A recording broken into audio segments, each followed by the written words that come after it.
Hi, thanks for tuning in again. Today I'm going to tie a nice and simple Perdigon fly for you.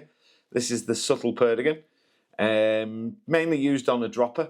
It's a really small fly. This is a size 24, but I would tie it on a 22 as well. This is a 2.8mm Jig Off bead. It's been really productive this season. It's accounted for a lot of fish for me. So I thought I'd do a little video for you. So let's get into the tying. So first I'm going to come in with some GSP. I like to use the GSP first to tie my tails in so I can keep my body really slim. So we're going to just tie that in, cut off our butt end and go right down to the base just before the bend. I'm going to counter spin the bobbin just to flatten the thread. I'm going to take some coxdillion. So this is a medio. So not too many fibres, as you want this to sink really quickly. Perdigon means pellet in Spanish, so it gets down to depth really quickly. And using these Jig Off beads, they're a lot heavier than their equivalent slotted bead. So just a few fibres. Don't want them too long either. So we're going to just tie those in, making sure they're right on the back of the shank of the hook. Couple of turns to lock it in, and then just grab our butt ends and we'll pull that down to the length that you want. I like these quite short, don't want it too long, and then just back up to the back of the bead, and then we're going to snip these off. So, and then just tie off your GSP. I'm going to get rid of that.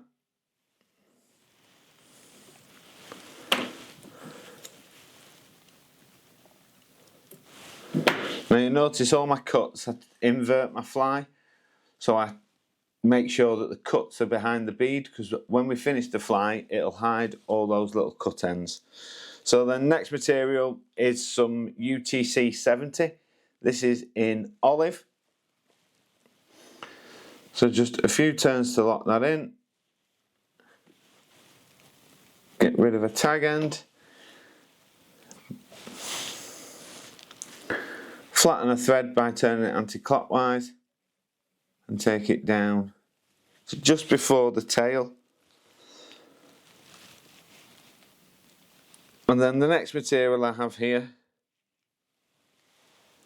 is some Hens PBM06. It's a body Perdigon material. Really nice, like a pink iridescent sort of colour, but with this olive thread underneath, it gives a really nice look. So I'll just tie that in, and what you'll see is I've cut these to a point because this is quite thick, so I want my first wrap to be quite neat. So I've actually just cut it to a point because that'll just slim down that first wrap. Now work way back up to the back of the bead, all the while counter spinning your thread to flatten it. We're going to build a small taper here.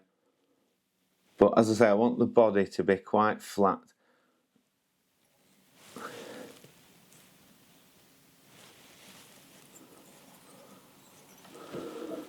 A little bit more build up there, just to create that taper. Like so.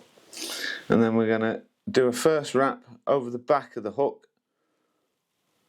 And you'll see that cut just makes it a nice, neat first turn. So slightly overlapping each turn, and then come to the back of the hook, back of the bead, sorry. Nip that in, pulling it to the right so that it really tucks in behind that Jig Off bead.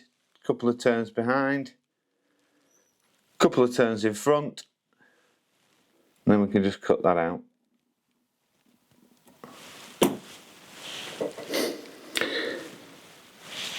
So then again, going to invert our vise and tie this off.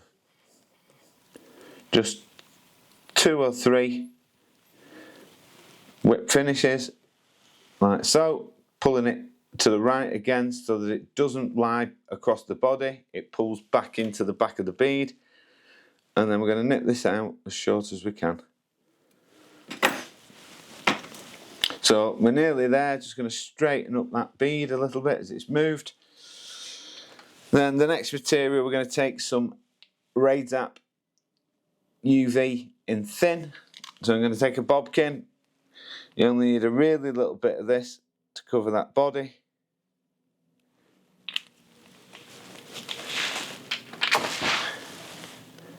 So a couple of dabs on there and on the other side, and then just work this around, making sure the whole fly's coated. Wipe off any excess if you've built up too much. No, that's fine. And then we're going to give it a zap with the UV torch.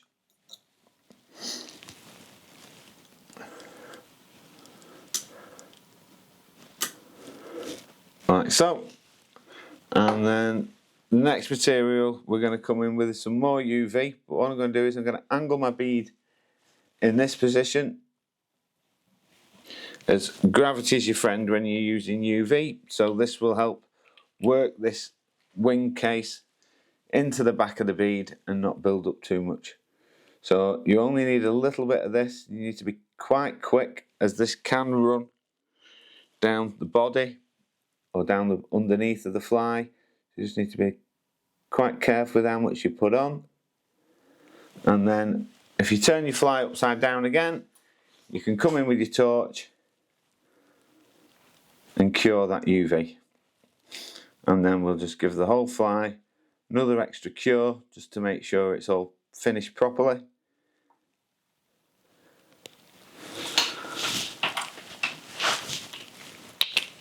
And then that is the fly complete. As I say, this is a quite a small one. This is a 24 with a 3.5mm bead. But I would do these in 2.8 or 3mm, 3.5 and 4mm if I wanted to use it as a point fly. But this year, mainly using on a dropper. And as I say, it's been really, really productive for me. So thanks for watching. Give it a try.